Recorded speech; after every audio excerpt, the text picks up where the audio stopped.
Hello, everyone, and welcome to another episode of Quest Me, the Twist My Arm podcast that takes you on a quest through a galaxy far, far away.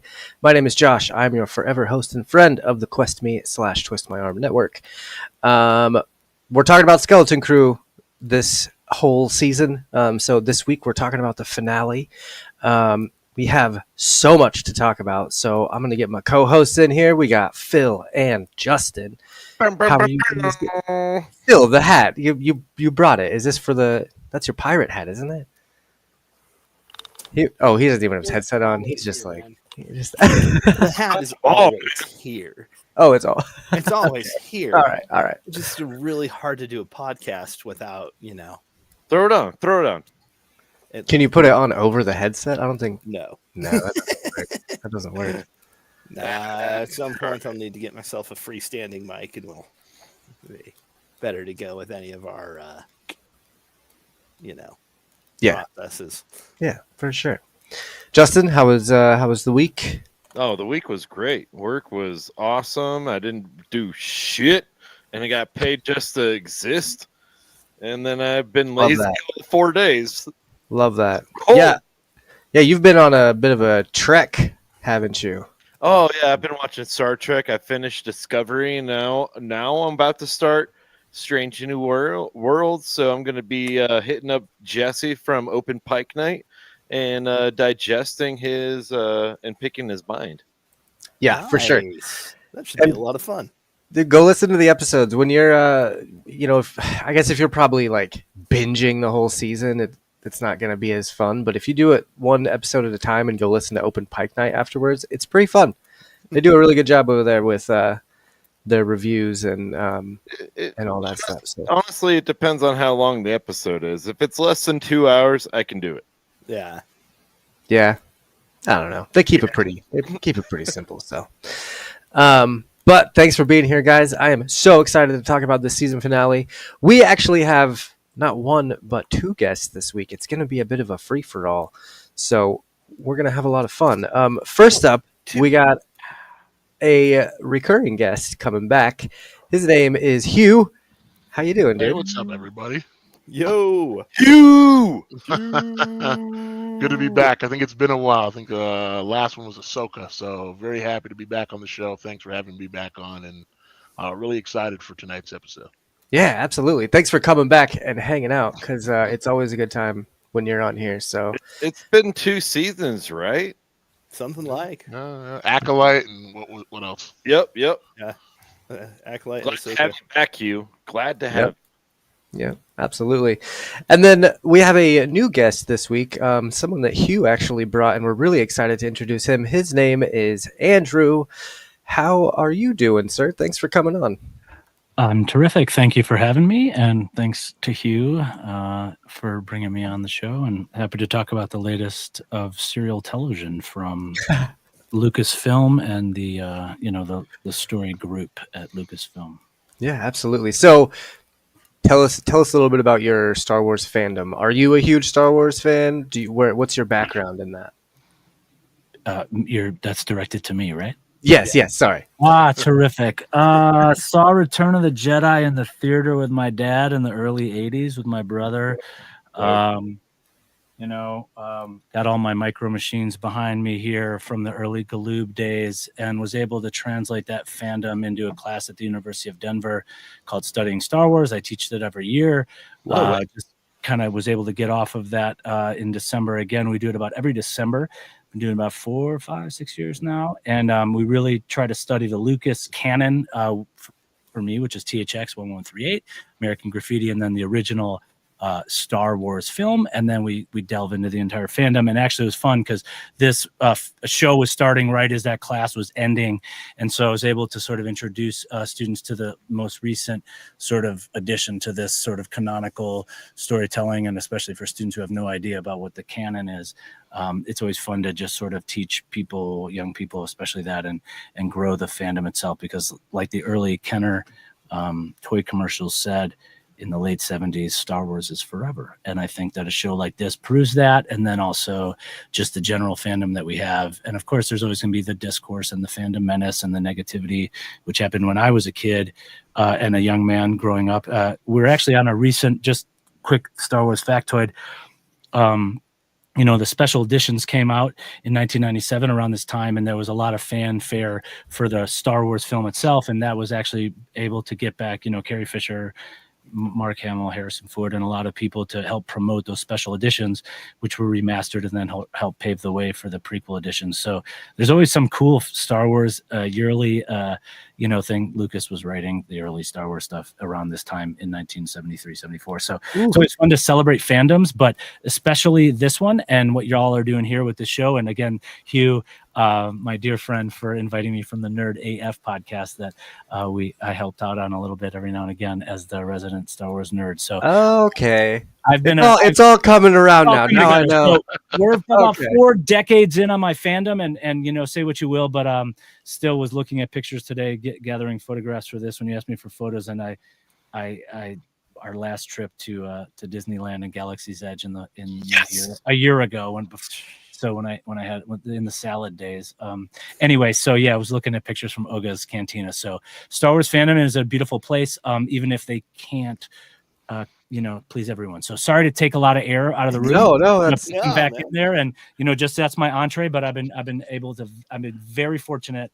And then I'm shipping away my son next week to Portland for Fan Expo in Portland. I took him here in Denver to Fan Expo this summer, and really, I saw pictures again when I searched pictures today. I was seeing pictures of myself and all of the people from Andor running around the halls going one way out, like all these people cosplaying. I love that. I walked out of this session, like some cool session, and I just had to get a break. And then like in the hallway are like these guys in the costumes and all these like guards like with blasters. And anyway, it just shows that the fandom is alive and well. And I do thank my son for reinvigorating my fandom when he was born 14 years ago with the Clone Wars episodic television, and then just behind me is all sorts of wonderful art that he's made me over the years related to that. So in any event, I'm looking forward to talk a little bit more about this little space pirate swashbuckling vibe that we kind of created in this most recent iteration and go from there. So thank you. And I'll mute for a little bit. Otherwise, no, you're good. Tell by that answer, he is much smarter than I am, and a much bigger fan. Sounds like intellectual. I knew it as soon as I met you guys. I knew one day we're not voting on this. We're not voting on this. He was a very big fan, and I'm a big fan of Hugh. So by the terms of the property, here we are. No, I love that, and that's such an interesting thing to teach Star Wars. I've never heard of that. So the last little nugget on that, I'm going to unmute. But it's because it's an interterm. It's really random. I don't have students in my major, and it's a week-long intensive 9 to 5 where we do morning and evening sort of meet and greets, and then watching in the middle. And I have students from all walks of campus at DU. So I've got like political science students writing about the Galactic Senate, economics writing about like how much does it cost to build a Death Star, Imperial Star Destroyer, and then of course a lot of people really, dive into like everyone, like I'd say a third of it is like Anakin Skywalker, Hero's Journey, which is fine because I teach from the Joseph Campbell, Hero's Journey. So we do the mythology and then the heroine's journey for the sequel. So a lot of, especially my female students, which is a smaller percentage, but those the female identifying students really enjoy doing their like heroine's journey and the modern, take on especially Leia. I just found a $2 young Leia with the Lola at Marshalls, and I bought it $2 freaking dollars. But I bought it. I have all these Funkos. Santa gives me Funkos every year, but I found the little young Leia with the Lola droid. Anyway, dude, I went to Comic-Con. And could not get that Lola. Or that little Leia pop. It was like if you line. I did. I'll send it to you if you really. Dude, want it. I stood in line for like 2 hours. No, it's yours. It was like nope. No. I bought it for $2. There's more at my. Oh jeez. I will send it to you. No. Send me a picture. That would be great because just a picture of it would be awesome. I just took the price tag. It was $2 and $4 and $5 and then $15. Like the bottom. Yeah. 5 tags. They marked it down that far. Anyway, I'll talk about toys later. But I love talking about Star Wars toys because they're what really look at the backgrounds everywhere. Like the Star Wars fandom is built on the toy. So yeah. Yeah. Well, it's great to have you on. And we're absolutely going to have to chat about your class a little bit more in the future, I think. And maybe just more of fandom in general, because there's a lot that goes into the fandom of Star Wars, whether it's good or bad. And luckily over here at QuestMe, we like to keep it fairly positive, even with, unless it's Bad Batch. Dude, I will tell you right now, you can just burn You need Bad to stop. Batch. All right, I'm off the throw show. that Dude, shit I didn't realize. I'm sorry. Now you can start talking shit about Andrew's Bad Batch not and here for Rebels. Bad I got to Batch get off the slander. show. I shouldn't. No, Josh. no. Rebels is my absolute favorite property of Star Wars. My hands down my favorite. Bad Batch, for whatever reason, I could not get into it. I finished it. I finished Hater. however many seasons there were, and like it was fine, but he's just gone. I told you I'd leave, but this is my art of Rebels, which I've got the art anyway. We'll talk more about Bad Batch. A great show. You missed the boat. It is. Maybe we'll have to revisit it one of these days, just because I get so much shit about that No, now. but what Like, we do in my class, what we just did, one set of students. Okay, just to like reorient you again, it's tough, and we're totally not even in the show yet. But like on that topic, I get a lot of course, young people in my class, and Revenge of the Sith prequels and the memeability of the early Star Wars, it sets up so much of them to like that's their favorite Star Wars. They watch it with their dad and their parents or older siblings, whatever. And what I do and what we like to do is watch Bad Batch with Revenge of the Sith, and then like the rest of the stuff into Rogue One, and watch it all as like a little like ba ba ba ba ba. And so Bad Batch, the way it slots into the end of the Clone Wars and then other things has a lot. And then, well, the reason I said that is there's a lot of Rebels influences in that. So we got to talk about pirates and like gold and all that stuff. we do. We do. And there's a good amount to talk about for this last episode. Not only what happened in previous episodes, but what happened in this episode, and then what could maybe happen later on in the future. But before we get into any of that, Phil has to take us on our own little quest to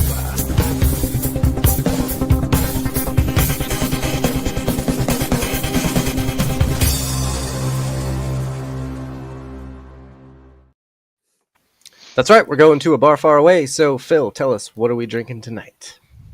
All right. Well, again, because we have been doing a whole thing with a kid-friendly show, I have been making mocktails for every episode so far this season.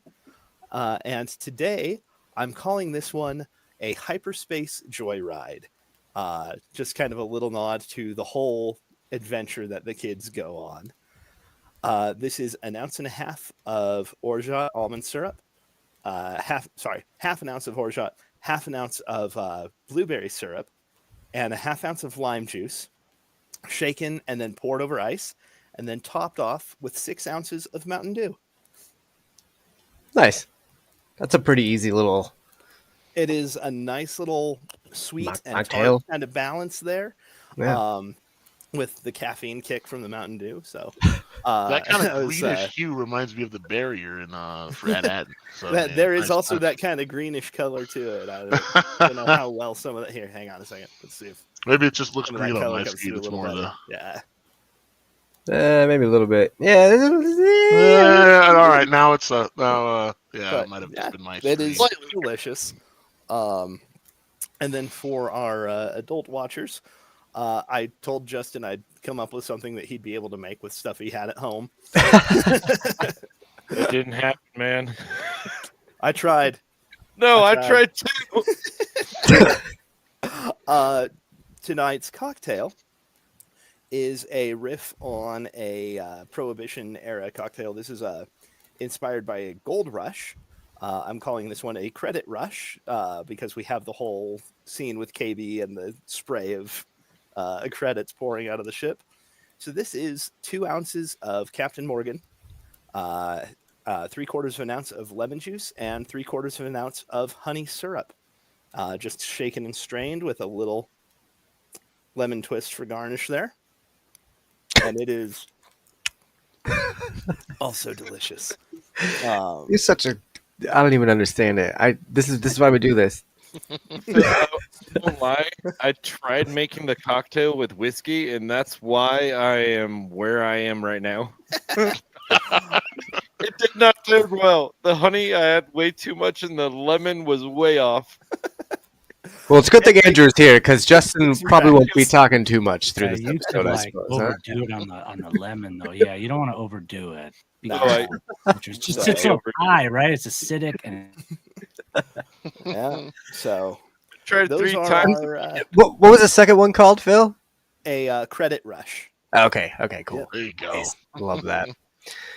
do you post these recipes on your Yep. thing? Yeah, I was we just gonna actually say- do. I We was about to throw say them in the not a show total notes. like I guess I'm a friend of the pod, but like I wouldn't say that I'm a friend of the pod. So the recipes are there. I will be making these drinks. Terrific. Yeah. Anything with Mountain Dew, yeah, that's great. You got like 4 seasons to catch up on. Yeah, I think I'll add that to. We to started. my When did we Reading. start this when did we start this segment? I think the Wild segment ago. started during Kenobi.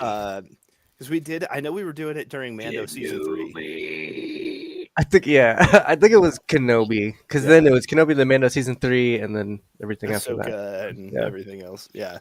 But of course, the recipes will be in the show notes if you're listening to the podcast. And as always, drink responsibly. Cool. So, first of all, thanks Jesse and Polar Knights for being in the chat and hanging out. And he was asking Andrew if he does any Trek. Andrew responded, "Only Star Wars, not Star Trek." Fair answer. For some reason, we like delve off into Trek all the time in this show. I don't know. We're all kind of a little mix of both. And then Polar Knight says, "As a barber, I like the show. It is every stage of beard growth." Which is a delightful Trek There you go, man. reference. There you go. Yeah, I wonder if I could. Get it, you I next could probably generation set too. this up if I put you here and I put you here and then I put you here. I think that would be the order of beard growth from left to right, top to bottom. Hey, I like my little goatee and mustache, you asshole. I think that's about where we are. So, Uh, anyway, let's move on to this episode because, like I've said 3 times now, there's a ton to talk about. So, it was the season finale of Skeleton Crew. Sad day, but I have a feeling that it's not going to be the last time we see these characters. Of course, my synopsis is going to be what I normally do. It's I made a little bit of a pirate synopsis today, so hopefully Justin didn't read it. But shiver me timber, scallywags report to the poop deck, batten down the hatches, then get into your crow's nest with all your booty. Raise your Jolly Roger and pay attention. We're about to plunder the season finale of Skeleton Crew. That's all I got. That's like. That like wasn't a synopsis. I'm And- not going to talk about the conflict in locations on the ship we'd have to visit, but It took me a minute to do that. Okay, look, I had to go research some pirate stuff, but it seems like you guys are a little more versed in pirate lore than I am.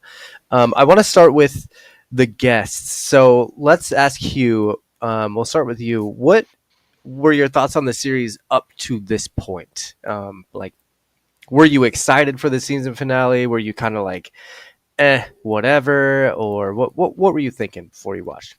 I really enjoyed it. I think simplicity is what this thing does well, what the show really does well.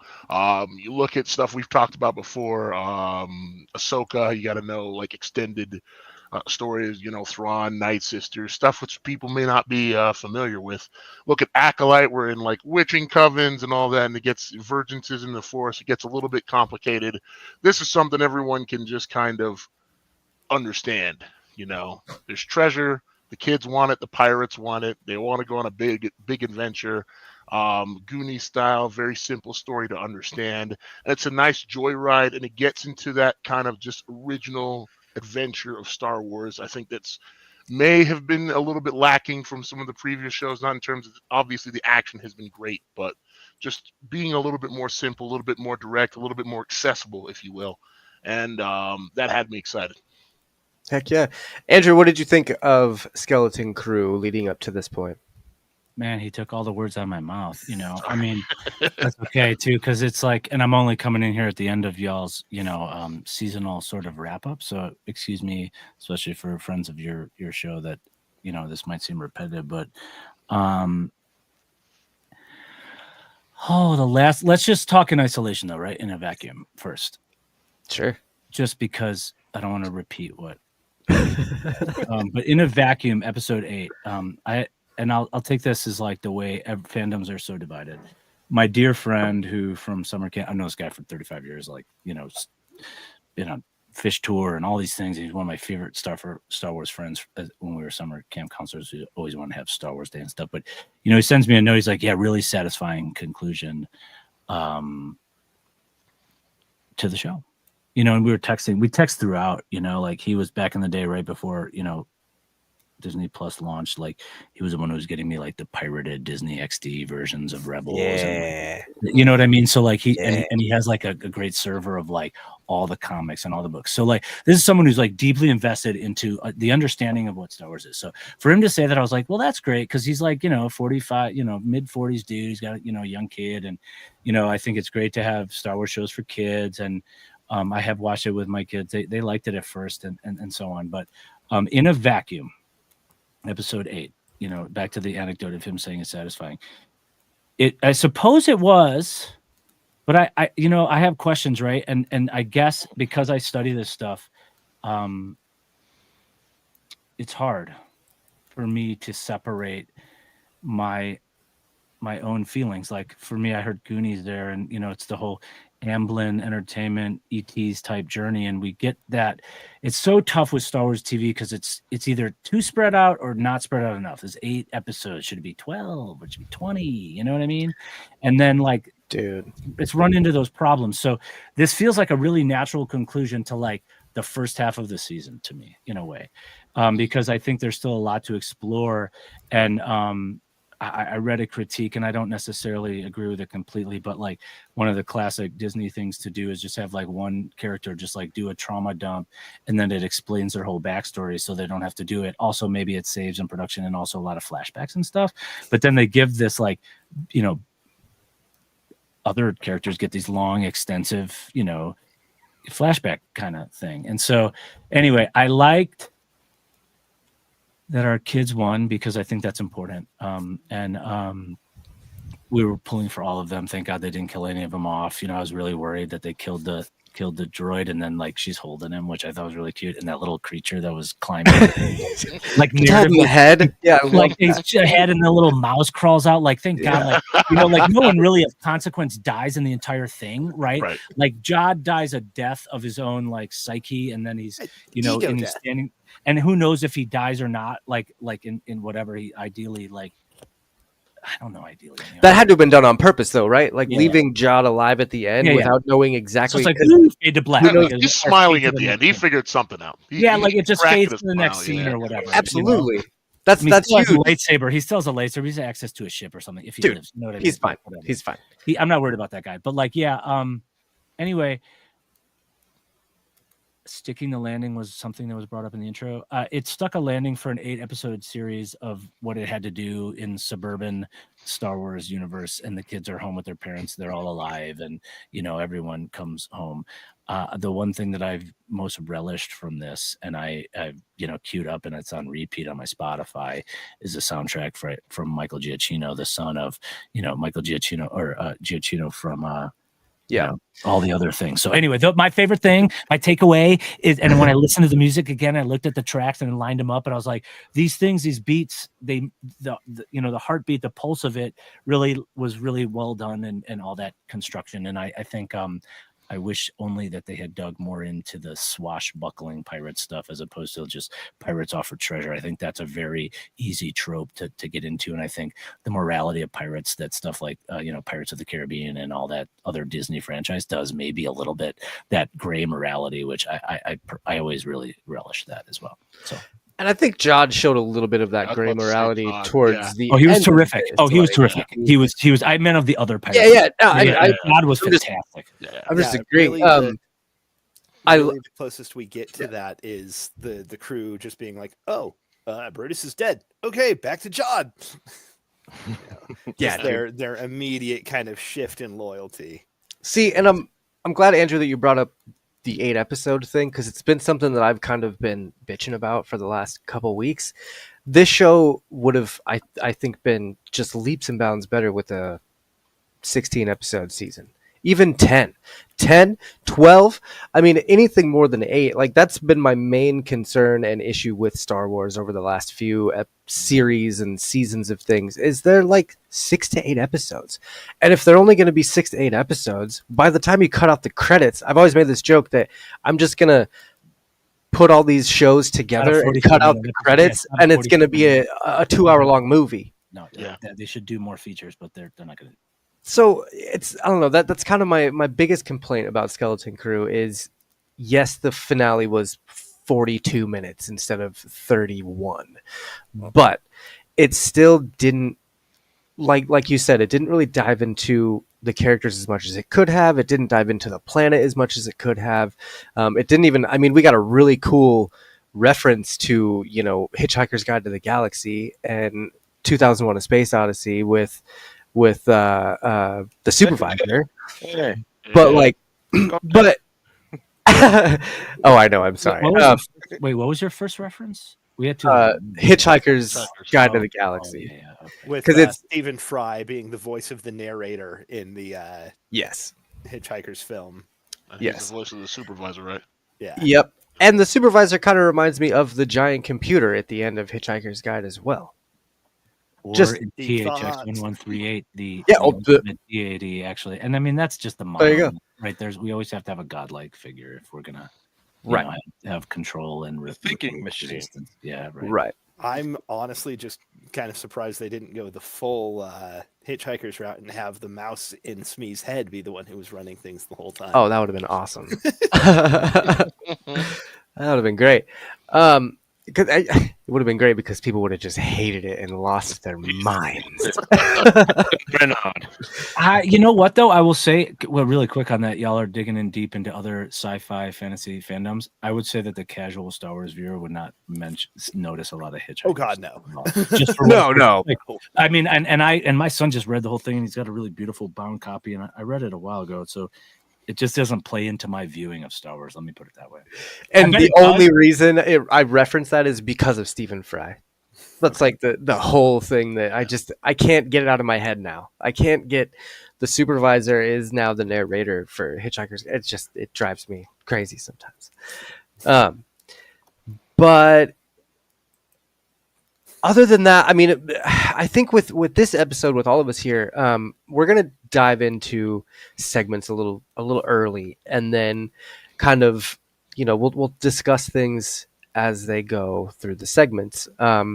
Obviously, we know how this show ended, and we'll talk about it a little bit more after segments and stuff like that.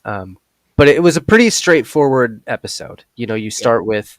It's just showing how it ends. It's showing the third act of this narrative. There was a little bit of character growth between the parents and the children. Yeah. Jod, you get a little bit of a backstory, kind of. I really want to talk about that here in a minute. But then you kind of figure out what At-Atten is actually there for. But you're also left with a ton of questions at the end that could lead into a season 2. I mean, we're left with, what the hell is the New Republic going to do with At-Atten? That's the biggest question. Yeah. Where did Jod go after this? Because he was left alone at the top of that tower. And you don't think he's going to run for it? Like, that's a giant planet. He will find somewhere to go and probably end up not arrested or anything like that. So, I mean, there's a lot of questions, but we did get a pretty satisfying conclusion to this story of the Skeleton Crew. The beginning of the Skeleton Crew, and how these characters came together. So, like we talked about a couple episodes ago, I would love to see these characters, a few years later when they're a little older, and what adventures they're on at that point. Because who knows?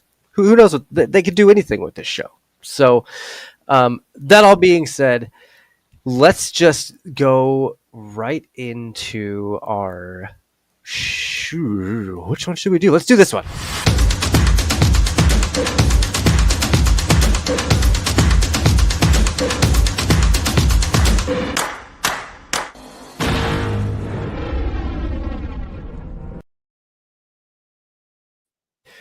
It's the Starlight Killer scene where we talk about our favorite still shot of each episode. This week we're going to start with Hugh. Let's start with Hugh. Your shot comes in at the 17-minute and 43-second mark. Go ahead and tell us about this shot. So I know it's supposed to be about a shot, but if you look right there on the speeder bike, it's Wim. Is his dad Wendell? Yep. I think Wendell, yeah.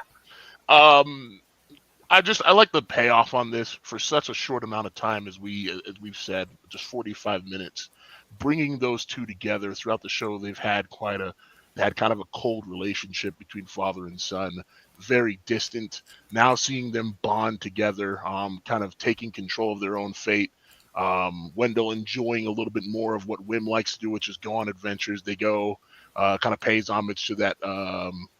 The jump in the first episode that Wim doesn't make, they both make it, and the father does this little scream, which I loved. Just watching them kind of speed off and watching him develop as a character and then grow closer is what really drew me to this scene, and this shot in particular really kind of visually represented that. Like, they're much closer now. This whole place at Atten feels very sterilized, very safe, very much of a bubble, and now you're seeing it get a little messy, and it's bringing them together, and that's why I chose this one. Nice. And I do really like this shot as well. These like landscape shots are some of my favorite in all of Star Wars. So excellent pick. And I want to talk about, you brought up the parent child thing. This episode really, I feel like, brought the parents together with the kids, and that was one of the coolest parts of this episode for sure. And one of the best payoffs of the series was, like, you know, it's so, as someone that I have stepkids now, and it's kind of weird having stepkids. Like, I've never had kids to care about, and now that I do have kids to care about, I look at these shows in a little bit of a different light, and just seeing the two of them like butting heads throughout, you know, the first few episodes, and then them coming together and having like their own little adventure, you know, on the speeder bikes and all that stuff was just a beautiful thing to see in Star Wars. And then, you know, Fern and her mom coming together with their little plan to take down Jod, and even KB talking to her parents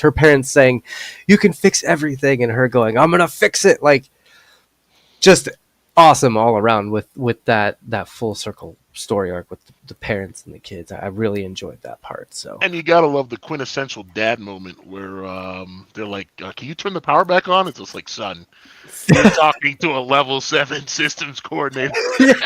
I'm like, "You dork." One of the nerdiest things I've ever heard in Star Wars. It's so good. Yeah, level 7 systems. I'm surprised he didn't bust out his badge or something. Be like, I got this. I'm just thinking of the parallel with Mystery Men was just honey, the Lord gave me a gift. A good shoveler. Good shoveler. Oh yeah, it's just a William H. Macy line if I ever heard one. But anyway, great pick, Hugh. I like I said, I love those landscape shots, those big horizon shots. Let's go on to Phil's Starlight Killer scene. Comes in at the 29-minute and 25-second mark. Tell us about this scene. This shot is the night sky above at Atten as the barrier drops and they can finally see stars. And it's just such a perfect like reveal. Like, they are now open to see everything. Like, yeah, Atten is now more vulnerable, but they can also actually like experience the world outside of the barrier for the first time. And just think about how many people on that planet, other than like the kids, think how many of those people had ever actually seen like other stars before, had ever seen like the night sky. I don't think anyone had seen the night sky before. Yeah. How long? When did the barrier go up? We don't know. It's just beautiful to see that shift from that kind of eerie, iridescent green to just the black and all of the stars suddenly becoming visible. Yeah, I couldn't imagine being the people on that planet going, "What the fuck is this?" And it also kind of parallels like living in the city for a while and then driving out into the country at night and seeing the shift. Oh yeah, from the city lights From the to city the light, from all the light pollution and everything to like not. It's just yeah, it's a great shot for sure. And I think just hearing the noise of the barrier coming down dropping. and like all the it's a great sequence. Jeez, my God, It's a great sequence. a great sequence. Also a great pick, Phil. Also I saw love that killer Scourge. scene pick. It was Yes. good. Let's go on to Justin's Starlight Killer scene, which comes in at the 29-minute and 57-second mark. Ooh. So y'all know the story of how I got kicked out of the wings of the Rockies, right? No, what? Well, why did you do that? They have a scale X-wing there. Exactly. Exactly.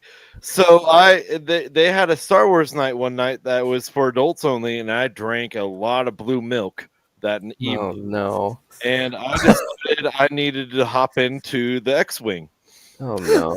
And I have good 2, maybe 3 candid photos of me sitting in the X-wing, and my wife took. I'm like, hey, hold on, honey, you get ready. We're gonna have to leave after this. And she's like, what? Like, and I just bolted for the ramp up to the X-wing. I sat down in it, and literally, this is the cockpit to the X-wing. I kid you not.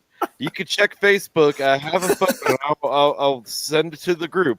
But this is the photo exactly like the X-wing when I hopped in it and got kicked out of the wings of over the Rockies for life, by the way. And Let people go in it on Star Wars Day and stuff. For life? Yeah, it wasn't Star Wars Day. Well, it was, but they weren't allowing people to hop in. Because drunkards like you kept hopping in and ruining it for everyone. It was well worth it. Really, why we can't have well worth it. Oh my God. You are the reason. This shot is literally like sitting it is sitting in the cockpit of the X-wing, going through a trench run, just going at it. And like, I loved it to death because there's X-wings ahead of you. You're probably the third in control, and you're going in and blasting people. And it felt so awesome and so surreal to me that it just reminded me of that evening. Well, Justin, I'm glad you had a good 30 seconds of fun. I'm sorry that you're never going to be able to go there again. I'm glad I know this now before I like invite you to go up and hang out, and go like see the X-wing and stuff. Babyface, so maybe I can go in with my goatee and mustache. No way, they have a picture of you on the wall. I'm sure. Do not let this man in. There's a little there's like a wall of shame up behind the X-wing now. Do not. Hey, Justin, I think I've been on here like 3 or 4 times, but that is by far my favorite Starlight Killer ever. Yeah, it wasn't even about the show. It was just about Justin's drunken escapades. Yeah, I was about like a couple minutes in. I was like, so where does the Star Wars, like, what are we doing? I like because it's about fandom, dude. It's like you see it, and that's what makes it even. Clearly, you made life is a series of choices. You made a bad one, but goddamn right, I made that choice. You made a connection back to that, and hopefully, you realize you can make better ones. I was probably like 26, 27. Oh, so way too old. Years ago. You don't, no, man. Yeah, and once you're Stop in your head. Hey, if you guys ever get an opportunity to sit in the cockpit of the X-wing, I highly suggest do it. It's a ride. We Yeah. lost our host. Did we lose our host? What just happened? He'll be right back. Why did he do that? What are we doing here? I think he Oh, might there it be is. plugging There's in a your. Oh, presenting okay. thing. Okay, we're back. Yeah. Josh, dear God. I have this whole new setup over here. I got a whole new headset. I got a Me whole new too. chair. I got a brand new mouse. Oh. That Josh got some money. if it, no, I had a birthday. I got a little spoiled. Sir. But I got this mouse that there's a little thumb clicker, and if I hit it, it goes back a page on the web browser. Yep. Disable that button. So I'm actually gonna just turn this mouse off right now and put it Oh, over there you go. here. That's a good Build a gaming mouse, I know which that. they didn't do in Skeleton Crew, which is why I'm here on this show Yes, tonight. yes, That little mouse that lived. All right, who's that next? little mouse. Yes. So we're gonna go on to we're going on to what is it? Phil, I think Phil, you're the last one. No, Oh, it's Phil me. went. It's you. I am the It's last you. one. I never went, but that's okay. And what is your Oh, that's Starlight my Killer fault. scene? It's my fault. My instructions were unclear. No, I have it on my screen. screen. You can't screenshot from Disney Plus. It blacks out on my computer. I see it, and I gotta use OBS to Okay. screenshot Well, from. I'm going to tell everyone, and they're going to have to, and I could present, but you do yours. What? Or wait, how does this work? I don't even know. No, tell me what's your Starlight Killer scene from this week, and I'll try and pull it up while you're talking about it. It's at 3450, and I'm going to do like, I'm a professor here. But Okay. my scene comes from the end credits, which is 3450, and there's a scene where there's a Padawan in the bluish light, and then there's what I would assume to be a master in like a orangish reddish vibe in a very like temple setting. It's very temple, adjacent, so to speak. And I wonder if I was wondering about all the end credits of this, because there was like an end credit. I almost picked the one with the Eopie, and like it looked like someone in the desert. Is this end credit stuff like all of the Star Wars, or just to this show? Like I would almost, and I'm sure someone has done this, I think I saw an article, but like a whole deep dive on just the end credit scene for these. Because like with The Mandalorian, what was beautiful is we get to see all this great art, and I want to celebrate the artists, the people. Thank you, but I did it without the credit. If you went back like 2 more seconds, there's no name on it. You know what I mean? Like anyway, I had it 3450, but it's wherever you like hit the pause button. It doesn't matter, but everyone who saw it gets the gist. But I'm all about celebrating the artists that put Star Wars together, and I'm one of the people, and I got this from my dad. If I go to a movie in a theater, I sit until the lights go up. You watch if there's any lesson from A Galaxy Far, Far Away, which I teach my students. Thank you very much. I appreciate you, Josh.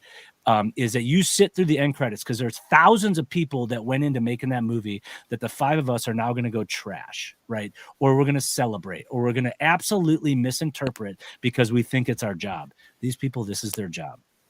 And in the case of a Star Wars and a Southern California production at this point, a lot of these people have lost their homes. I have friends that work in the business, from grad school and from high school, and they are Los Angeles residents. And the way they put these shows together, especially in this modern era, is so technical. But then there's also this beautiful artistry that somebody probably drew this by pencil or whatever, and then it was transposed into digital, and then it was finally rendered for this, and then it was animated a little bit and all that stuff.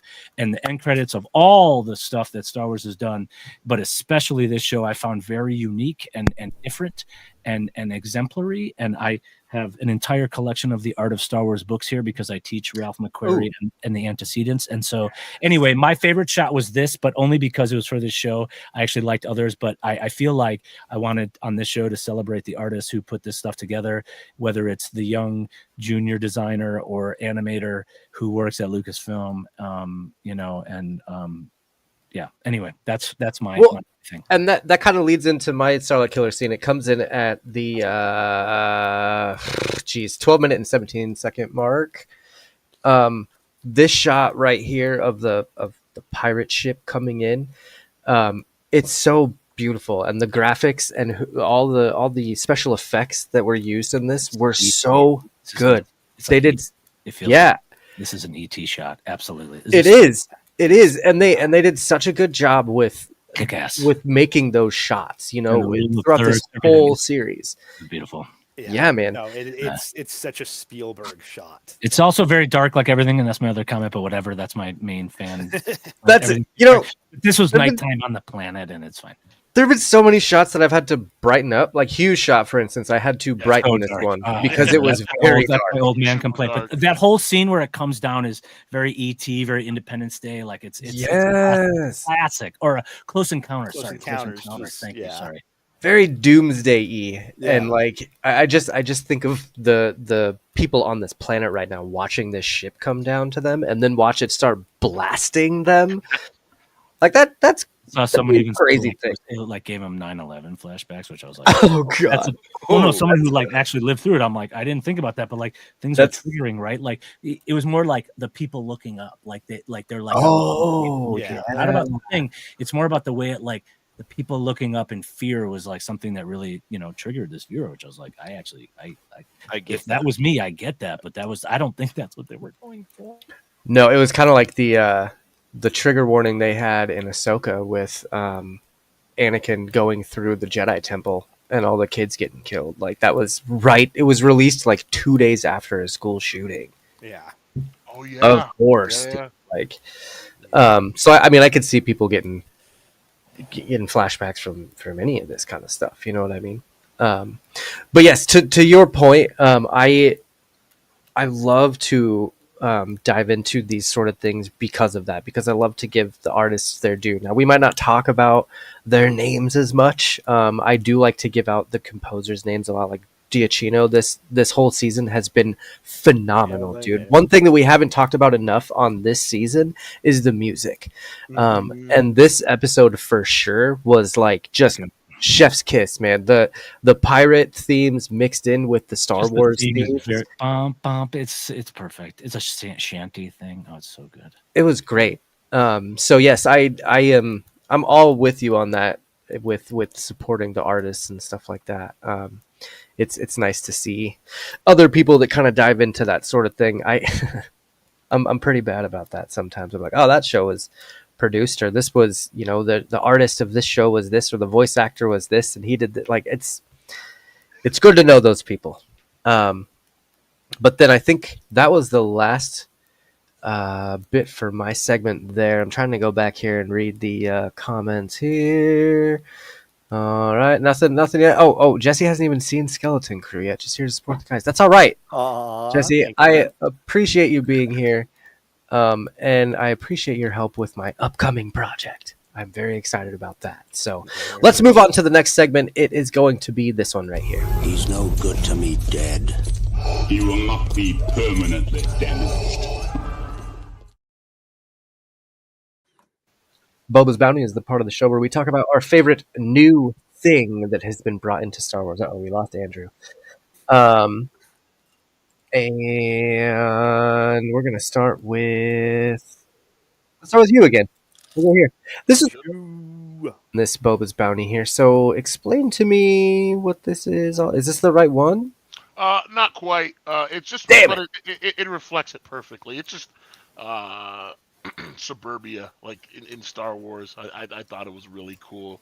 I Really, see. if I wanted to hammer it home after it, I thought about it, but I didn't want to, submit anything too late. But wanted to talk about the microwave dinner, which I thought was pretty cool. You see at the beginning, and then the dad calls it a home cooked meal. Just really cool seeing Star Wars in this kind of down to earth, relatable like setting. I think of Star Wars as lightsabers, X-wings, a bunch of futuristic stuff, aliens, all sorts of different creatures. And so seeing it kind of in this down to earth style, just the suburbs as a whole was what I was going for with the Boba's Bounty here. Oh yeah, for sure. And that's funny that you mentioned the food because that's Phil's Boba's Because- Bounty. So I'll just bring that up real quick. Oh, sorry, Phil. Oh, man, it's all good. It's all good. I saw the first thing I saw was this. I was like, oh my god, that's a Star Wars microwave dinner. That is just like that is the bachelor meal. That is the single dad. That is what Han made himself for lunch every night or for dinner every night before he had Chewie around. Dude, It's, and that's a Star Wars microwave. yeah, it's just That's crazy. What's the microwave dinner with that penguin that was on it? I always used to Kids ask for Cuisine. that. Yeah, kids Cuisine. Oh man, yeah. cuisine. Have you had one of those lately? God no. They're I so wouldn't eat bad. that shit. They're so bad. Yeah, this is a very interesting scene for me because I was like, oh wow, TV dinner in space and a microwave in space. Yeah. It is such a single dad approach to food, and Yeah, I like it though. It's just one of those elements of life in the Star Wars universe that we don't really see. We how frequently do we see characters preparing food? Either they're eating some sort of like pre-packaged like ration, or they're having this already elaborate laid out feast. I mean, Or green milk from some weird yeah. creature. What's our what's what's the closest cooking scene that we get before this? Return of the Jedi, when they're when they've got Han and everybody on spits. I mean, I mean, if you want to get technical, I think it's in Kenobi when Kenobi's cooking the meat. yeah, valid. There is that. But But either way, I think I like how relatable it is. yeah, You know what I it's mean? like, I've been at work all day. I have Mhm. no energy. I've been looking for your ass for a week. You've been missing. I'm a make dinner, but Yeah. this is the best dinner that I know how to make. Yep. And I get that Wendell's trying. Like, that's Home the thing. cooked Is like meal. he's trying, but it's very clearly, Not working. Yeah, not I get working. it. Excellent pick for that one. That's a new thing in Star Wars for sure. So, Justin, let's go on to your Boba's Bounty. Tell us about this guy right here. It's a pirate skiff. We've seen these, though, right? Kind of. Well, yeah, I chose a very generic version, but it reminded me of, and this is sort of an Easter egg, but the Jabba's enforcers. Yeah. It was just cool to see that that this translates into pirates, and they were floating down in this open air ship, shooting random people or random spaces, should I say? And it was awesome to just view as a viewer. that was horrible. That was horrible. No, I loved seeing those too. It made me really happy to see the skiffs coming back. Especially these ones are definitely more heavily armed than the escort skiffs that Jabba had. Oh yeah. In Return of the Jedi. Those were mostly just for being there alongside the sail barge, where these ones are very obviously designed for like dropping in and raiding, like they're doing right now. For pirating. Yeah. For pillaging. But honestly, it was sort of a long or a quick reach for me, because I figured we have 5 people on here. I gotta choose something quick and easy. I was excited to see the just the way that they're attacking like that. It's such a pirate thing to do. Like anytime you see pirates attack a ship, they're sending out all the tiny little ships from the big one. So it was very very piratey. Just like this whole show has been. I've been so impressed with like when they first started talking about this show and saying, "Oh, it's going to be like a pirate Star Wars." I was like, "Oh, okay. We'll have Hondo in there. That'll be cool, I guess." Get Hondo, damn it. Hey, kudos to Dave Filoni for not shoving him in there. Like, Good. to his credit, they could have done that, and he could have just been like at a spaceport. Like, kudos, because he has very little restraint. Like they did. Yeah, that was good. Yeah. Thank God we didn't see Hondo. I would hope to see him next time, maybe. Right? But like, What do you mean? Thank God we didn't see Hondo. That is just because it's too much. You gotta stop. It is. I agree. Easter eggs can't be what shows. Shows are not about Easter eggs. They're about stories and people. See, and I agree with and that. Found family, like Josh, you have a found family, you have adopted children, whatever, or stepchildren. Like that's what Star Wars is about. It's about found family. It's not about any of that other stuff. Sorry. And that's something that as this show went on, like at first when we first did the first episode of Skeleton Crew, I was like, we better see Hondo. Because because Star Wars recently has been all about the fan service and the Easter eggs and stuff. And I'm like, well, this show is just going to be another fan service. And if it's going to be good, they better at least have some good Easter eggs. And as the show went on, I was less and less hoping to see Hondo and more excited about the new characters that we were watching. And now by the end of the show, I'm like, I don't even give a shit about Hondo anymore. Like, I want to see where these kids go. Like, I want to see what happens Because with. we saw shitty pirates. What was the guy? The guy with the tentacles. Oh, in Mando or Gorian whatever. Shard. You know what I'm Yeah, saying? Yeah, Yeah. Gorian Shard. Thank you. I just couldn't. Someone memed him the other day. I was like, oh, how could we not see him in Skeleton Crew? I'm like, because that would have just been annoying. You know, like Yeah. I mean, the we had Mandoverse will Vane. coalesce, right? Or not? It's Vane. Vane. Yeah, we Yeah. had one of Gorian's henchmen show up as part of. And that is by far in this show. Yeah. Yeah, dude, Oh, good. Vane. Oh, see, thank God, I didn't pay See, attention. and that's what made that cameo so good, was because he connects us to the Mandoverse, but you Correct. don't really Let know. the Mandoverse coalesce, but we don't have to like beat everyone over the face. We know that there's a feature film, and it will. I just kind of like the idea of Vane just jumping from pirate crew to pirate crew as things go on. It kind of seems like that's how he's gonna do it. Next, we're gonna see him in the First Order. I just wanted to see a little Hondo in the background. That's all. It could have panned by him. He could have been Just like a wanted poster of his Yeah. picture in the background or something. small, where I could have saw Hondo Onaka talking a little shit, or a poster like, ho ho ho, I got to get this, or some shit.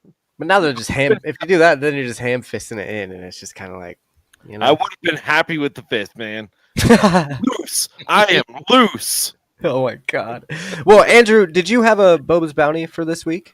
I did. I sent it in the chat. It's at 28:24. My favorite scene from live action. Sorry. All right. No, you're good. So for people gonna pull watching, that up. I did my homework, but then I didn't turn it in, and that's because there was no turn it in method. There was, I just didn't do it. That was my fault. The dog ate my email. I'm sorry, my Loth cat chewed up my homework for this particular assignment. Although I did, my second choice was there was a pet, one of those like creatures on a leash, which is right before this, and I almost submitted that one, but I Oh yeah. So I'm going to start describing it. One thing about this show that I think we really are very thankful for is the notion of taking a bath. And this is our second scene where we get to take a bath, and it has nothing to do with lightsabers or pirates or anything. But that little elephant, Dumbo-looking creature, is in the bath. He's got that beautiful skylight above him, you know, and then he sees the pirate ship come in, and that's when he gets called back, his call to adventure. Like, one of the things about the hero's journey is the call to adventure. What's cool about this show is that there's multiple calls to adventure almost in every episode. Like, the characters, the children themselves, are constantly trying to not do this, even the ones that want to do it. But yeah, okay, this is my favorite scene because he's just taking a bubble bath, and like the fact that people take baths in the Star Wars universe is hilarious. It's like when that Mithril wants to use the refresher, and then the Mando puts him in the thing. Like, people go to the bathroom in Star Wars, like, no, about that. So this is one of those connections to that lived-in universe, which I think Star Wars does like as well as anything, and that's like a core tenet. Even though this is absurd and like super bougie suburban planet, like this character is taking an oil bath, just like 3PO, right? Like, curse my metal body. But anyway, this kid gets out of the bath and he's back to his next adventure. Good for him, man. This kid's a trooper. And Neil was a badass in this episode too. No, he's very much one of those kids who, yeah, he's constantly finding what he's able to do. And as a teacher, I actually taught a music class the other day. I substitute when I'm not college teaching, and I taught my kids music for the music teacher at my kid's school. And like, there's this one kid who like started playing guitar, and he's like, no other sub has ever like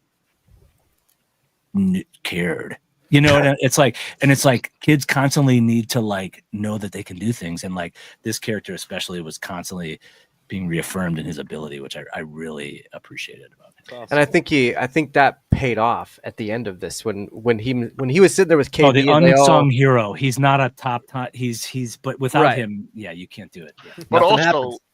paying it off from the episode a few shows back where they're at Akron. And he knows about the location of that turbo laser because he went there. That's right. And she promised him. He crushes with that turbo laser thing. Yeah, dude. She like promised on him. That was super cool, and he didn't die, which he came really close. I'm They glad could he have killed him, realized but then that they they're couldn't have about had to another return fire. season if they want. It like that's the problem too, though. Is like, Dude, if they killed Could you him, imagine if they killed Neil? They killed Could you him, imagine if they killed Neil? they would have gotten a second season because it would have been like redeemed for Neil. But like the problem with a lot of these shows, Acolyte too, like what if anything dies? Well, the Masters, but like what is dying that keeps the plot moving? And that is interesting to me. So anyway, that's my scene. Yeah. Sorry, I took No, that it's one. a The kids are taking a bubble bath, man. Come on. it is that connection to the real world. Yeah. Right, like it's rare. It's rare that we see stuff like that. That's why I love that TV dinner thing. It's like those humanized moments, like the kid eating cereal in Andor when his mother's berating him. Yes, dude. Sorry, you loser. You're eating cereal while your mom's punking you, and you're get your own apartment for crying out loud. You know what I mean? Like this is different. This is a kid. Then the next scene after this is like the people looking up, and there's like grass, and we see the leashed animals. So like that's again like back to ET. This is very ET kind of vibes. Yeah, absolutely. Great shot for sure. My Boba's Bounty comes in a little bit later, and we've seen this once. I believe it was in Rebels, actually, but it's the B-Wings using their actual lasers. Easter egg. Oh, This is some geeky. I geeked out on this. Well done. Nice. Yes, it was converging beam that they're doing there. Yeah, that was something. That's special. That's a special moment. It is first in real action. Yes, and that's the coolest part about this is, you know, we saw it, like I said, I think it was in Rebels. It might have been Clone War. No, it was Rebels, because the B-Wing was just being invented in Rebels, I believe, and so they were like testing it and stuff like that. But to see this in live action, because, you know, watching Return of the Jedi back in the day, you'd see the B-Wings and be like, well, what did they do? Yeah. They didn't really ever show what they did, and it was always a B-Wing. Laborious ships, Just kind of there. And so to be able to see them in action, and they destroy things like that is wow. Akbar designed them to be the replacement for the Y-wing. That's true. To be the new heavy. They were supposed to be the new fleet heavy bomber. That's very true. Because the Y-wings would just drop bombs, whereas these ones could it was like a laser bomb, basically, that they would be able to shoot in different directions. A little more control. Badass. B stands for badass. Absolutely. So that was my favorite new thing to come into live action. Like I said, we've seen it before in Rebels, but to come into live action was super, super cool. So let's go on to this final segment. This is one of my favorite new segments, so let's hit it.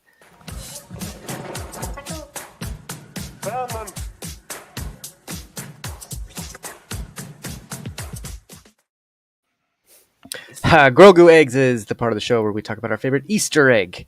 Our Easter eggs run pretty deep here at Quest Me, and I'm excited to talk about the ones we got this week. So I'm actually going to start with Justin's this time. So let's hear it, Justin. Why is this your Grogu egg this week? Well, you should refer to me as Vice Admiral Lunsford. Thank you. Jeez, here we go. But dear God, this is my first time, but this okay, yes. Here we go. 5 bars of each, baby.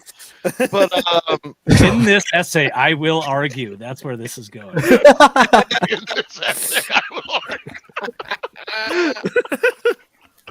All love. It's all love. We love Star Wars. I'm just this shot sort of reminded me of Hal from 2001 Space Odyssey. He was just a red light in a machine, just speaking semi-monotoned with affliction. And I thought that was an Easter egg because, you know, like, let's give credit to where the original came from. Like, shout out to 2001 Space Odyssey. That's fair. That's fair. That's an excellent pick. And I think, I don't know, I think it was just fun to see the computer do its thing and to get that confirmation that it was a computer the whole time. I think we've been suspecting it through the series, but the supervisor. I told you it was TAC? season, I thought it was going to be TAC. Right. Episode 2. Open the vault doors. I can't do that, Jod. Oh my God. I also really like that Which is a lie. We get a lore, like a timeline placement right here too. Mm-hmm. Yeah. Because, you know, he says when Jod decides to say, you know, whatever he says, then the supervisor's like, so last I knew, the Jedi were traitors. So which one are you lying about? So that means that this is just the old Republic. It's not from the High Republic or even the old Republic. It's just from pre-Empire days. So it was nice to get a good little timeline placement, because I think a lot of us have been suspecting that this was more from High Republic. I'm just trying to figure out how long the tech on Atten had been in place. Right. So that was a pretty good confirmation there. Phil, your Grogu egg is actually kind of along the same vein here. So I'm gonna go ahead and play this shot. I have been watching over you and your daughter with great interest, and I'm pleased to see she has been safely returned. I wonder what that is in reference to. So as soon as I heard that line, I paused it, and I had in my head Palpatine at the end of episode 1. And you, young Skywalker, we shall watch your career with great interest. Yes. That was a Yep. He delivered that so well. Like, I had to pause. It's like, is that Ian McDermott? Like, is that him? Yeah, I'm like, no. Quite a Star Wars line, right? Steven No, understood the assignment at that and that Exactly. line right there. Yeah, It's like poetry at Ryan's, right? Like, it was just It's like poetry. it was just a nice little callback to the prequels. We've been getting a few more of those with the Mandoverse kind of stuff. Yeah, As absolutely. we've mentioned. There's been a good amount of prequel love from this series as well. Oh, definitely. Atta way. So, Well, you got to think about it. The average age of the individual that's watching this is 30 to 40, and those are the people that grew up on the prequels. Yeah. No, and it was just fun to see that same kind of parallel with just the idea of like, man, do they have plans for Fern to like grow up to take over her mom's job? You know, what kind of things, you know, did the supervisor actually know? What did it have in mind? But yeah, I thought that was just a great nod to episode 1. nice. Heck yeah. Hugh, let's go into your Grogu egg. It's this guy right here. Tell us about this little egg. Perfect. I can't stop laughing. I don't even know if this is egg so much as what it reminded me of. We talked about prequel illusions, and this reminds me of when Qui-Gon is sticking his saber inside the blast door. Yeah. And Viceroy, New Gunray, they're New freaking out. Gunray They're is like- coming through. Oh, And even the face, Well like it done. reminds me of Qui-Gon so much. And I A thought little it was bit. great, kind of like the stance and the way he's using it just reminded me of that. So that's why I picked that one. I don't know if Along his face right there reminds me of Qui-Gon so much. Maybe not quite that face. It's so funny though. I love it. That looks good. Qui-Gon was much more calm when he did it, but Yes. just Yeah. the way, and you see the molten like glass at the end as he pulls it out, reminded me of when they were melting down those blast doors. So Yeah, for sure. right. There it is. There it is. That prequel love. See? All over the place. I believe I got Andrew's egg pulled up here. I think. Let's see. Is it this right that here? is Andrew? kind of one of those things I would prefer that we keep to the private chat. Yes, you have pulled up my egg, my brother. Yes, that is my Easter egg. And what was I going to say? I was reading, you know, how people were like, "Oh, it made me think of the Palpatine thing and Exegol," and I think I might have thought of that first of all. I think I saw that on Collider. I want to give credit where it's due, but then my next thought, it was like, "Oh, there's a thing," and then I thought about I'm blanking on his name now, but our dear clone who was, you know, saved and, you know, brought back to life, and he was the one who was plugged into the Matrix, right? Like an actual human type form. And that Easter egg for me obviously harkens back, but then the rest of this scene and this entire moment, and some folks have mentioned it, but I always love this super old school throwback the way they do the sets with all the blinking lights and the very simple set designs. And so again, I'm being the professor here. Like, I just love this callback to like old school Death Star architecture that was cobbled together on a budget. And the reason it looks like this is not because of any like grand vision, but then this other stuff with all the cables and stuff is very much Rise of Skywalker. And then also that the Clone Wars episode, where they rescue the clone who's been plugged into the Matrix and feeding all of the commands. I want to say like I think it's Echo, isn't it? Thank you, Echo. Oh my gosh. I think it was Echo. Of all the clones to forget his name, Echo. What a legend, right? So like we get Echo saved, and like this feels like that, but it turns out to be just, this classic technology overlord. But I felt like from here we don't know who it is yet, and like the entire show could have turned right here, actually, frankly. It's like one of those turning point moments. Like we finally get the big bad, the supervisor, whatever. Because Jod, we kind of figure he's already, turned whatever for us is invested in the character. Like we've given up on him, but like we're still like, what is the supervisor about? He controls other things. And I think that this was an easy out, unfortunately. I almost would wish it was like a clone type thing. But yeah, this is a great set. It's, again, too dark, but that's okay. We could have more contrast. Well, we could have more contrast. Like, look at the way they did Return of the Jedi final battle in the Death Star. It's dark, but it's still lit. There's key lights and there's lighting. I follow this woman who calls herself the menswear account of lighting design because she like works in Hollywood, and she does like if anyone follows Die Workwear, is my favorite on Twitter. It's like all about menswear, and it's why I wear so much more denim now, because as I age, denim looks great on my skin tone, etc. But yeah, anyway, so lighting design, as someone who used to do this and taught and teaches it, I have issue with it. But I think that as we show this scene, especially in the streaming, it's lighter on my computer. I'm looking at the same screen, but like these sets are awesome, and we still at this point are like, what's next? But I think for the fans who really watch this closely, they thought of Rise of Skywalker and maybe Echo. So that's my choice, and thank you for letting me share once again. Yeah, absolutely.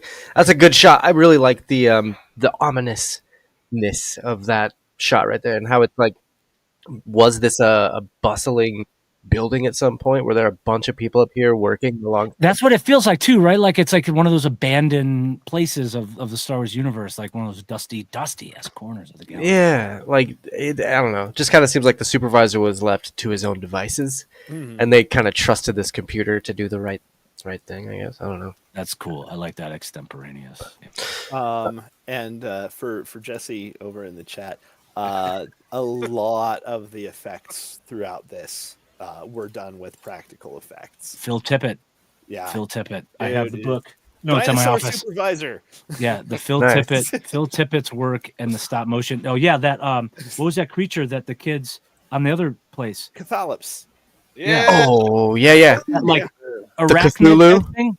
Yeah, whatever Crab? that arachnid. Oh thing no, was. the spider. The spider. That thing was developed. was that called- a practical effect. It was called tetanus. The name of it was tetanus. Well, that's. I know, just but- having fun, yeah. But it's I follow the reason. Phil Tippett studio. They're the best, man. The reason is because it was a practical effect. And every time they touched it, it would They poke got. them. That's just it. They got like cutting. They're like, am I gonna get tetanus? That's such an Yeah. inside joke, man. Yeah. Speaking of inside things, on the topic of kind of on Jod, I think I wanted to bring up the deleted scene. Did you guys hear about the deleted scene? No. I did not. Yes, I did. Thank God they did that. Yeah, I'm actually kind of okay with it. So Yeah. I do not remember the actress. I don't remember the actress, but Yeah, hold she on. came I out. put it up on my trend on my hashtag on Star Wars. She's a Arab American. Yes, but she came out and said that she had a scene. It was a flashback sequence where it seemed like it would have been young Jod, and they would have kind of gone through his story, but they cut it. Yeah. And apparently it was supposed to give a little more backstory, but I kind of agree with you, Andrew, that they didn't really need it per se.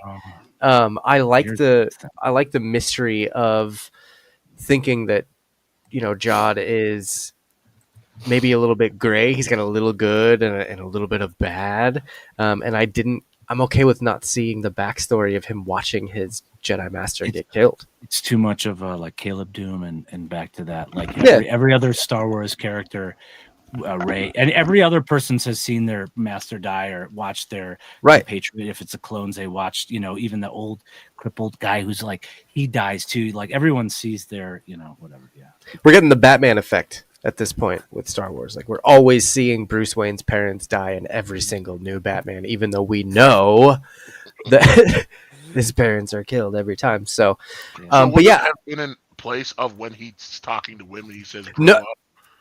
she didn't really specify. I don't think she really knows where they were going to put it. Right. To be honest with you, if they were going to put it in the show, they should have done it at the very first scene of the show. Maybe, yeah. And had It that should be, have like, been cold open. the cold open of her getting killed and a little boy that gets deserted or whatever, and we have no idea what happens to the boy. It could be Jod, it could be someone else. Like, I think if they were going to do it, it should have been there, because if they were to put it in the season finale, then it would have just detracted from the story that was happening on at Atten. Like you take us out of the action, those pirates are coming down, and it's like everyone's getting blasted, and now we're going back in time. Yeah, to me, I love that conversation he has with Wim. You see that kind of dichotomy between like the idealist and someone who you maybe used to be an idealist and it's kind of broken away from it. Like, this is what the real world is like. One of the things I do like about the Disney Star Wars, which may not be popular, is that they make the Force users, Force sensitive people, Jedi, more complicated in every story. It seems you talk about Acolyte, there are a lot of questionable decisions. People hated it, but I'm like, yeah, it kind of makes sense. I can vibe with it. Some of the what they had Luke doing Last Jedi, a lot of people wanted him to see him more like active and less like kind of of a recluse, and now you see a lot more just development and a third dimension, if you will, to just like the Jedi Order, and I really enjoy what they've done with it. Yeah.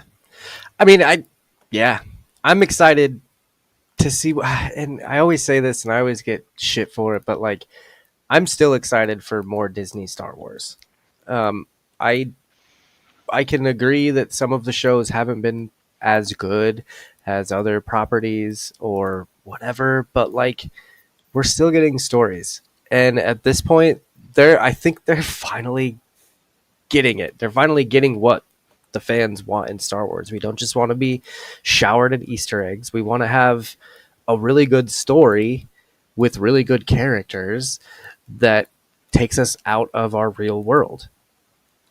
And I think Skeleton Crew did a really good job with that. The Acolyte, I say it was fun to watch. There were some really fun episodes with some really good action, but as far as like a story goes, we got a 5-minute story in the entirety of the universe of Star Wars, where this one, even though it was a 5-minute story, it still seemed like people were more invested. I was more invested in this one. I wanted to know where the kids were going to go next week. But at the same time, it's like, I think I've been reading it's the least watched Star Wars. So what do you do there in terms of, like, they got to start getting this formula right, because these cost a lot of money, and don't get like they never would have made episode 2 after episode 1 if you listen to critics, right? And like, look at how it's aged. And I'm sorry, Hugh, you haven't spoken nearly enough, and I'm sorry to interrupt you, but this is what I started with, is like trying to figure out episodic television, because like, it's a whole different genre, and it's not animated, and it's very expensive these days, and we've made it too expensive, and everything's too expensive, but whatever. That's another topic. Like, I mean, we're talking about sound stages that are full screens. Like, it's really hard to like split the difference and just go shoot in the desert like we did 50 years ago. I never did it. I wasn't alive. 50 years ago, they would go into the desert and the windstorms would cancel production, and then it would go over budget, and then they'd get more money, and then they'd make it work, and they'd make a bunch of money. And that's what started this problem, is that when you can prove success, I think that's obviously the problem of all of this, is like, I think it's successful, but success is measured differently, especially nowadays in the digital streaming era. Like Hugh was saying, it was the least watched show. Yeah, but why? God, I hate that. Why don't they just put up a little like thing in the theaters and then make a show, and then everyone's locked in? You know what I mean? Like, I think that's the problem. No one's going to the movies anymore. Actually, no one's going to the movies. That's the biggest thing. Is that's a different conversation for a whole nother episode. And I think the lesson: children, go to the goddamn movies, go see it. And go to the movies, go to live concerts, go support artists. Like, going to a movie doesn't just support the movie theater; it also the reason it's so expensive Yo, is because a that's what I percentage was- of all that that's goes what- to everything else. So it's I like, started with my anecdote. Sorry, I actually looked up. It was yesterday when they re-released the special editions. My friends in high school worked at movie theaters. I got to go to the movies and show up at midnight, and I got to watch all 3 of those re-releases of the special editions in theaters by ourselves, just us. And it's the kids who make the popcorn. It's those kids are in high school right now, right? Mhm. Those kids are serving your drinks, and then there's everything that goes into buying the film, the rights, and everything. And unfortunately, the franchises have ruined everything. But like, at the end of the day, movies are made by people, and so are these shows. yeah, With for people. sure. Well, and these shows give a lot of opportunity to like up and coming directors as well. I mean, we see a ton of directors in these that, I mean, look at Bryce Dallas Howard. This is one of the first things she ever directed, and she's been crushing it. She continues to come back, and like, obviously her dad, it's a little bit of nepotism there, but like, she still got the chance to He was do in it. American Graffiti, the best movie of all time at that point in history. So yes, there's some lineage, but heritage is heritage, and legacy is legacy. Right? Right. And you can still, I mean, at least they're giving people those chances. So I'm going to move on to my Grogu egg, which is a pretty quick one. It's this guy right here. So right at this point, Jod is telling Gunter. I always want to call him the other guy, but Gunter. Yes. So he's telling him to God, what is the exact phrase that he uses? I had it on my notes, and now it's gone. I am so sorry. Oh, begin the invasion. He says, begin the invasion. And that's the exact thing that Darth Sidious says to the Trade Federation above Naboo in kind of the exact same way. He shows up in the hologram, and he says, begin the invasion. And then it all goes down. So I liked this callback to Emperor Palpatine on a big blue screen telling everyone to do their job. So good times. Do your job. Do your job. Do your job. So that's it for the segments, and I feel like we did cover a good amount of stuff going through the segments. So I think right now I will just kind of open it up to whatever you guys want to talk about. Any other notes you want to discuss or anything like that?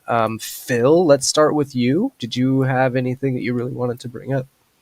During the whole struggle for control over the barrier release, when Fern and Wim and Wendell and Farah are all fighting against Jod, I was sitting there thinking, okay, are we going to get a force power reveal? Are we going to get, some sudden development of force telekinesis from Wim, and he's going to grab and pull the handle from across the room? I'm kind of glad they didn't, because I love the idea of him not actually being force sensitive. But it just the way they kept showing the handle being, just almost in view. It was like, there's such an opportunity for them to hit on that force reveal if we're going to get one. I think it would have been too much. I think it's just kind of one of those things where it's good that they left it where it was, with just the kids being kids and the parents being parents, and seeing those two stories kind of collide. Like, I think it was much better to keep Jod being that quote unquote Jedi. Yeah. I loved that. I loved the did we win? Oh yeah. Which just From KB. From KB, just calling back to the battle droid bit earlier on in the series. Yeah. Speaking of that, the kids in this, I mean, they were fantastic actors. They really were. Fern's little scream whenever KB crashes was very believable. Whenever she, does the no thing, a lot of times when kids are told to show emotion in shows and stuff, you're like, you did a good job, but not really. And she made that really believable. So between someone made a big deal about her little lip curl when Jod and as an actor, to capture emotion and stuff. There's one of those moments they were captured and he was in the ship, and I actually went and rewatched it, and I was like, that is cool. Like, I don't know, like how many takes. It's hard to convey an emotion just through a facial expression like that. Forget about talking and reading a script. That was probably a cutaway, like they were doing it and reacting. But anyway, yeah, they did a great job. And be nice to children actors. Everyone, please come on. We want to keep them doing it and keep these stories alive. Yeah, Justin. I say this only because like I just watched like Breakfast Club with my kids the other day. When I would like watch Stand By Me with them, their mom's out of town and we're watching stuff. So like I'm just like we want to make sure that like we don't have another River Phoenix or a Jake Lloyd or absolutely. like we want to keep or even Ke Huy Quan coming back to acting. Took a long time later. Right. So. Anyway, I love that. Another tangent. Great job. Oh, you're good. Good call. I love seeing the Smee popping back up with, hold me head steady, girl. Oh yeah, I think seeing him come back was one of the highlights of the episode for sure. And can we just take a minute to say thank you very much to Nick Frost for absolutely just like killing that killing it as that character. Yes, absolutely. And KB being the one to fix him was natural. It was very fitting. And then him having that was one of my better landings. So like a very Anakin phrase in a way, right? Like, what do you mean? What do you mean, Obi-Wan? Like, I love it. It was fine. Oh yeah, Justin's out. Even Jesse noticed. Maintain, Justin. Maintain. He's doing fine. He's doing fine. Good. With you, Justin. But yeah, there were some absolutely fantastic moments in this episode. I loved the alternating red light, blue light on the supervisor. I feel like that was really conveying his disbelief in Jod. Like when he turned red, it was like, I don't know if I believe you. What you're telling me. It's just the potential for hostility there versus the switch over to blue when he was talking to Fern. Right. Yeah. So, I thought it was great. I think we'll see if we see any of the characters coming back. I think we'll see Wim becoming a pilot. You think he'll be a pilot? I guess I can see that. Yeah, I can see that. Yeah, honestly, after the bike scenes and everything. Yeah. And I think that's just kind of going to be him finding his path forward out from under the barrier of At-Atten. Well, now that the Old Republic the New Republic is there, get him in the next one. I was going to say At-Atten is now introduced into this whole new world, this whole new universe. Yeah. And I think a lot of people from At-Atten would like to take the chance of going and working for the New Republic. Yeah. And I think Wim would be, first up to do that, to go join the academy. And then the last thing I had on any of my notes is the last shot, the very last shot of the whole thing where they flash the title card at the end of the end credits was so good. And I don't have a timestamp for you. I wrote that down like 5 days ago and never grabbed you a time code for it. But just we get, because we've been watching, like Andrew was mentioning, we're seeing all that art flashing through as we're getting through the credits. And it's in the style of Wim's little story tablet that he's always watching. So yeah, I love that. That was nice. That was cute. Yeah, it's almost like it's a story. Side. It almost feels like it was made up. Yeah, like maybe this wasn't actually happening. Like it's a story within the story. Shit.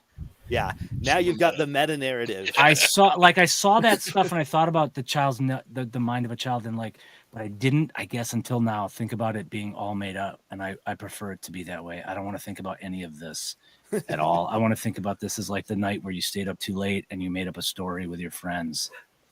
Holy shit. None of this is real. Well, it's got to be, though, because Vane is real. So he's still... But is he real? Damn it, dude, you're right. Oh, my God. No, it's not. That's it's too Vane. deep. It's Vane's story. This is all just gonna be some Do story. we see that has actually credited the character that way? I want to make sure he's actually in it. He's Okay, listed okay. as Vane in the Fine, it's real. God at damn least it. in any of the captions where he's The last 30 seconds were awesome. I thought we just actually like went into a new dimension of storytelling, but we did not. But that shot was nice though. That was really good. Like it was really cute. I didn't want to claim that one as my Sarlacc killer, but that was probably if I had to pick one shot. Joy. It brought if I had joy to to pick your one life. shot that just kind of summarized the whole show, 8 episodes, it's that. No, you're right. I learned something here card. today too. That's always, I want to learn something every time, and I'm gonna go back and look at that because I love that in general, again, back to the Kenner toys, like the fact that they had toys in the show is crazy, and then they ended it with toys, which shows that mind of a child, which I think is really pretty fantastic. No, Dark Helmet. We didn't see you right. Play with your dolls, sir. See you play with your dolls, sir. All the same shit. I keep playing with your dolls, for Christ's sake. So good. Vane is played by Marty Matulis, and it's the same actor that played him in Mandalorian and Skeleton Crew. All right, fine. I sit corrected. But I mean, for a minute there, you had some fun stuff there. Yeah. Let's before Justin just falls asleep over there. Did you have any other notes that you wanted to talk about or anything? Fall asleep.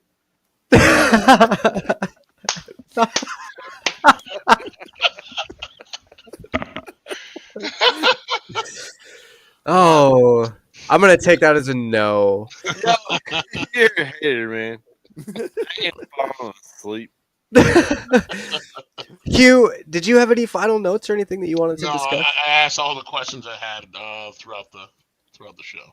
All right. And then, lastly, Andrew, did you have any other notes or anything you wanted to discuss before we moved on to I ratings? feel like we've done quite a lot. We're at an hour and 40 some minutes, and this has been fantastic. And thank you for the time. I just wish for all of us that we find the good in what we are trying to both consume and be critical about. And, just because you can be a critic doesn't mean you have to criticize. There's a big difference, especially when you're watching it.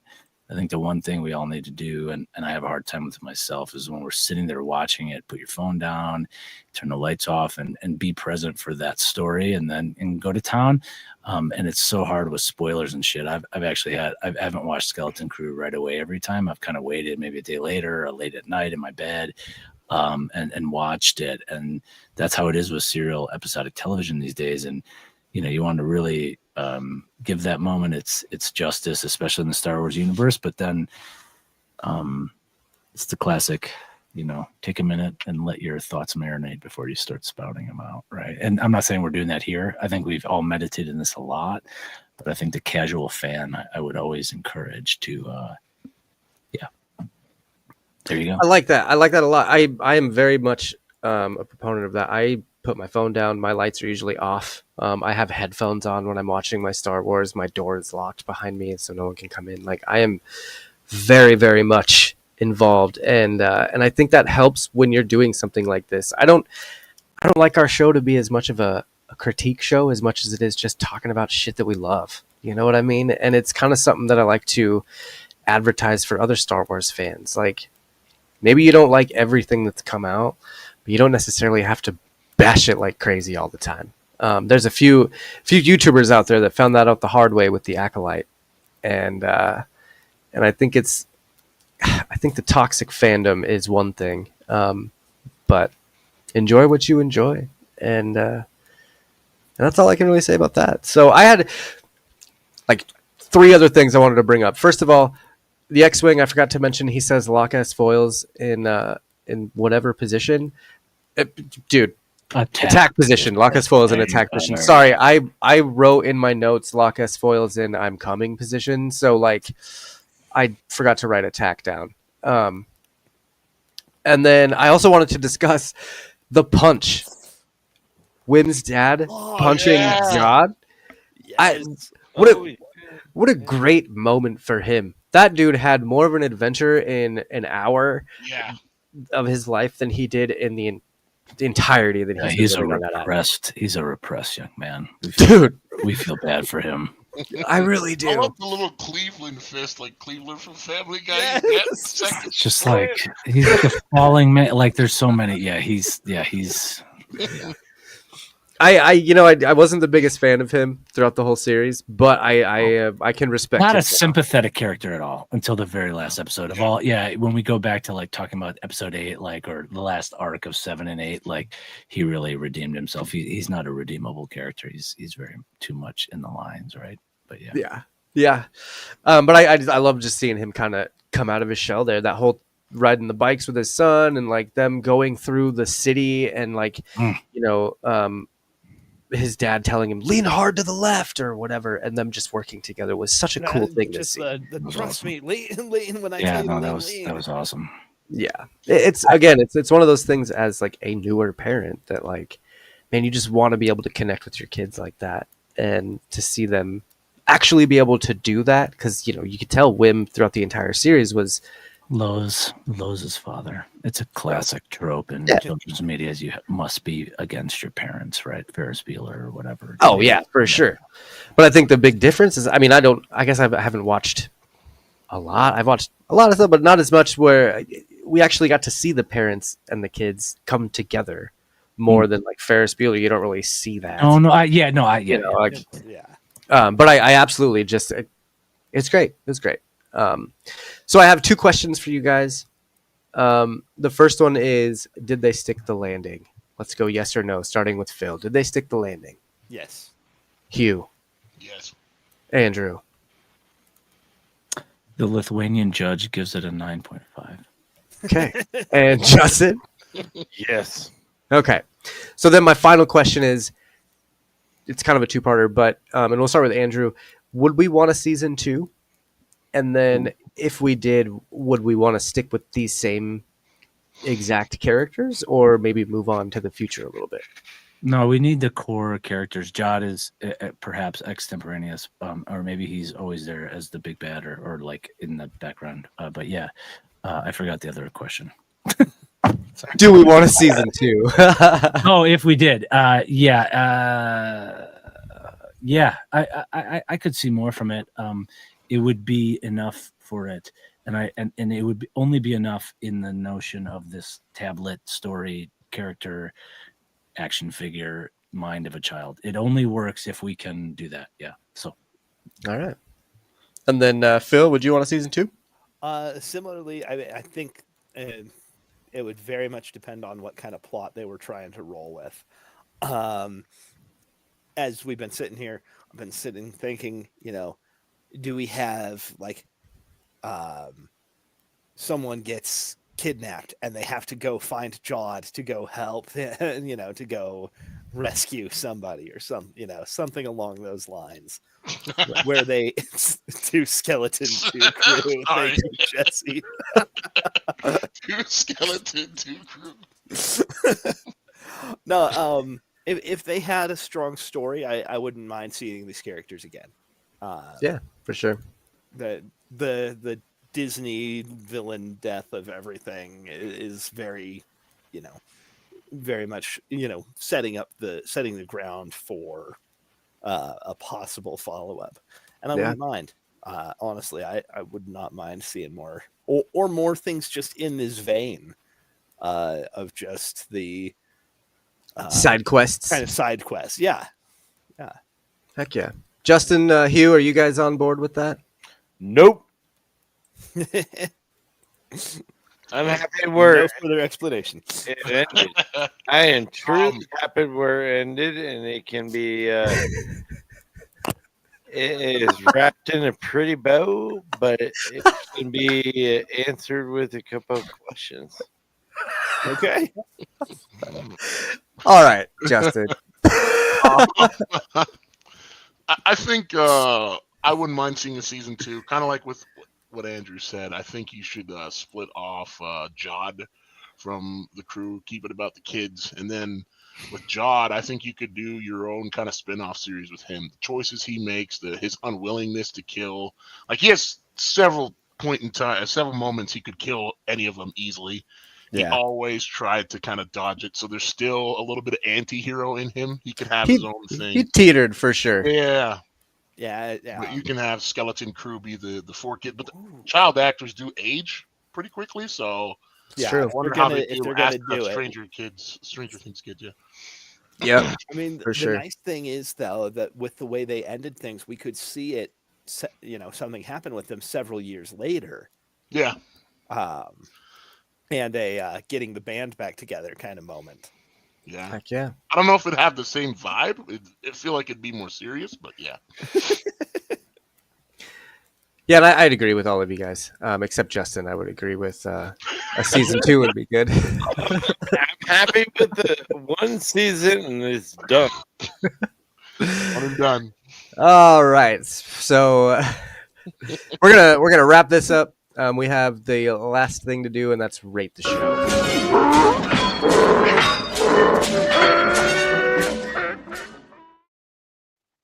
So let's start with Justin, so we can actually make it through the Tuscan Raider, the part of the show where we rate each episode out of 10. I'm here. Drews. So Justin, are you gonna get? Let's rate the entire show, not just the season finale, but the entire show. The entire show, I would give a 7. 7. All right, fair. Hugh, what would you rate the entire show of? I'm at The an entire 8, series. 8.5. Really great. Like I'm a classic like Star Wars guy. I like more lightsabers, more fights. That episode 5 in Acolyte was my jam, where they're all just fighting in the forest. Yeah, That's me. But this I can't deny the appeal of this show, and it's really well done. So 8.5 for me. Andrew, what would you rate this? Yeah. What would I rate it? I don't know. I haven't thought about rating the whole show. I was thinking about the one episode, and like I sort of said that 9.5 just for the last one. Forget about sticking the landing. I think in the current era, that the last 10 years or so of TV or whatever, let's just say with real people. So it's only been like 5 or 6 years of this type of content. And stacking it up against that, like it's middle of the pack to the middle top of this Disney type stuff, but the only things that we really love are the ones that we had multiple years of or many episodes of, right? So it's sort of more of a comment on letting these stories breathe a little bit more, and then looking at the way they structured the contracts of the actors and producers, and saying the number 10 is better, the number 20 is better, to divide into the number of a dollar as opposed to 8 or 12 or whatever the 6 number that they're doing. So I'm rating this whole show as a production too, and the thought process that went into it. So, it would be like kind of 8, like Hugh said, but I think the content could go to a 9, 9.5, right? Pirate stories are great. And like, you want kids to want Jake and the Neverland Pirates type gear that they buy. Like, why can't we see this next to Jake and the Neverland Pirates and what's his face, Black Pearl Pirates of the Caribbean, and then this, like, it's a whole nother oeuvre. And then like we can bring back Han Solo, which I didn't even get to talk about, swashbuckling of pirates and the tradition of Star Wars. So, this story has like Hugh said, and to my dear friend Hugh, this has a lot of potential, but it's like scratching the surface of it, I think. Yeah, I'd agree. Phil, what would you rate this one? I got to give it an 8.5. It's they definitely stuck the landing. I would say we got some really fun new Star Wars content. I want to see, like Andrew was just saying though, I want to see them kind of leaning into that as far as telling more of these pirate stories. They could do a lot with that. So yeah, very very solid series. I was happy to see the return of so many of the practical effects, but I'm always happy to see practical effects. I think our plot was, relatively simple overall, but was a pretty good, Amblin Entertainment style treasure hunt. Yeah. So yeah, 8.5 overall. Heck yeah. And, I would echo that. Pretty much everything you guys said, I would also rate it about an 8.5. So, my only complaint is I just don't like these small, short episodes. Yeah. If we're going to go for it, let's go for it. I mean, let's at least do 10 episodes. Give us a little more. At least Andor's coming up next. We got 16 episodes of Andor. I cannot wait for that. That is gonna be, oh gosh, it's just I'm so excited. I think this year is going to be good for Star Wars. The next 2 years, I think, will be pretty good for Star Wars. You know, you got Skeleton Crew, you got Andor, you got Mandalorian and Grogu, you got Ahsoka Season 2. There's all sorts of stuff coming up. And I'm more than excited about it. So I want to thank you guys so much for coming and hanging out.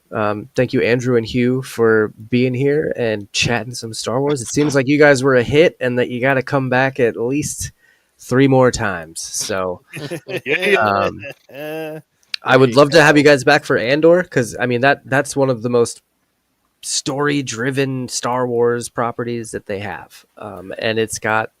I mean, if the first season was any indication of how the second season is going to be, we're going to have a lot to talk about, and it's going to be a ton of fun. So I will definitely be in touch with you guys if you want to come back and chat some Star Wars. And of course, Justin and Phil, thank you guys for doing a whole other season with me. It's always a good time. Justin, never a dull moment with you, sir. Vice Admiral Justin. He's just having flashbacks to his X-Wing moments. Still the best Sarlacc killer. And I'm having flashbacks to the one time Justin and I tried to watch Empire Strikes Back. Oh, you asshole! Don't do that. No. I don't know what it's about, but it sounds like an awesome story. I believe there's a YouTube video. If you your time, if you go back on Twist My Arm YouTube, you can find the episode of Justin and I trying to watch Star Wars Empire Strikes Back. It's a good time. Trying to watch. So, let's do a little sign off. The last thing that I'm playing, I usually do a ending video for this, but I'm actually doing a bit of a preview for what I have going on in the next couple weeks. I got something really fun that I think, I don't know, maybe not everyone's going to be into it, but I'm stoked about it. So we'll do a little sign off, and then we will talk to everyone at another time. So we're going to start with Phil, go down to Andrew, Justin, Hugh, and then back to me. So for Quest Me, I have been your host. I'm Phil. I'm Andrew. Oh, I'm definitely Andrew. Thank you for your time. I'm Justin. I'm Justin. And I'm Hugh. And of course, my name is Josh. Here for Quest Me. We're going to talk to you when Andor comes back. May the Force be with you.